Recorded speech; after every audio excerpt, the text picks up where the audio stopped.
Blessed are those who have not seen and yet believe.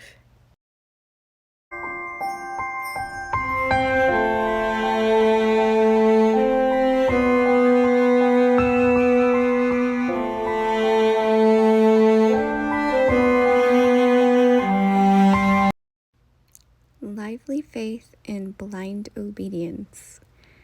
Today, I want to give you guys a summary of these two virtues that we just covered in this past month. So let's take a look at faith and what faith is. At its core, faith is believing in God and His Word without seeing with our eyes.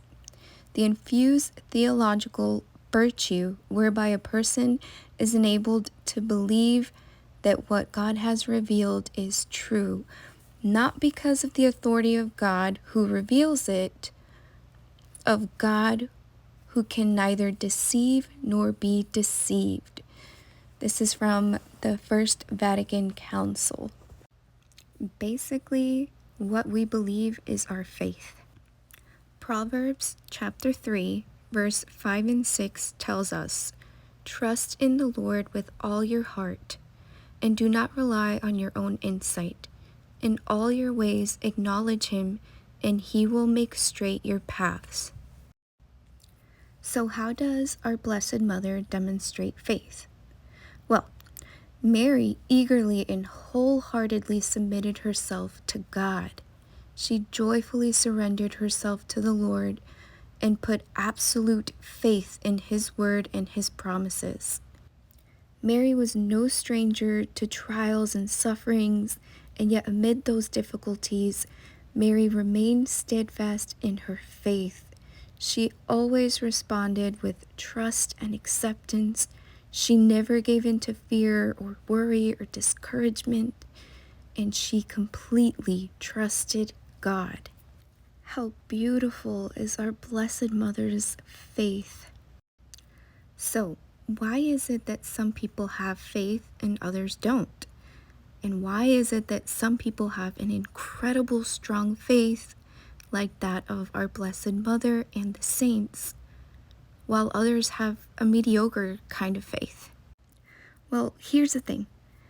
Like all graces, faith is a gift. Therefore, the full gift of faith requires that we first receive it, and second, that we respond to it. Here's something interesting that most of us overlook. Through our baptism, we all receive the virtues of faith, hope, and love. However, these graces can lie a bit dormant and unable to grow until they are activated. It is only when we desire and ask for the gift of faith will the Lord grant it to us. Jesus is so patient and kind with us, He would never force anything on us. So He patiently and gently waits for us. Something else I learned is that God will put us in situations that will require us to have faith and courage. We will be tried and tested.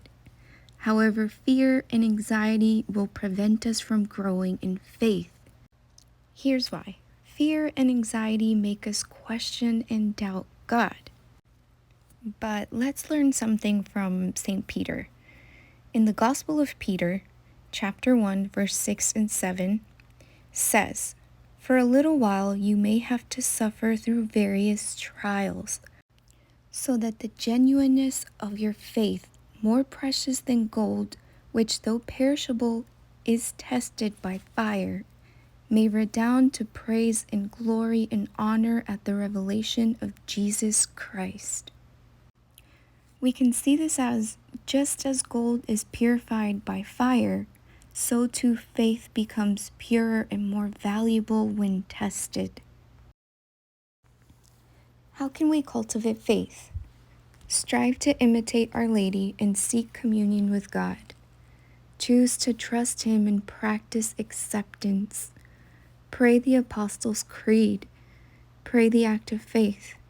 Ask Our Lady and the saints to pray with you and for you. Eliminate any and all obstacles to faith, such as fear, anxiety, pride, attachments, etc. Consider visiting Jesus in the Blessed Sacrament and ask Him to help you. Display the image of divine mercy that has the words, "Jesus, I trust in you," and start praying the Divine Mercy Chaplet. And lastly, pray the Rosary. John chapter 14, verse 15 states, "If you love me, you will keep my commandments." Let's take a look at what is obedience. As a virtue, it is pleasing to God because it means the sacrifice of one's will out of love for God. Obedience is faithfully carrying out the commandments of God, conforming one's will to the will of God. Obedience shows our thankfulness to God for His salvation. If we have truly repented and accepted His salvation in faith, our new freedom from sin displays itself in obedience. How does Mary demonstrate obedience? Mary was able to confidently give her fiat at the moment of the Annunciation and every moment, every circumstance thereafter. Mary's love for God was and is the motivation behind all of her choices and actions. Her love is what makes her obedient. She always seeks God's will in all things and lives them out perfectly. She is so close to her Son and so united with God that she only ever seeks to do His will. Besides observing the words of God and the teachings of the Church, another way we may know that we are doing God's will is by being faithful to the duties of our state in life. So what does this look like? If you are married and have a family, then you do God's will by being the best spouse and parent you can. Mother Teresa once wrote, "You have to be holy where you are, wherever God has put you." Here are some other practical suggestions that can help us cultivate obedience. Pray over and over the line from the Breviary, "Incline my heart according to your will, O God."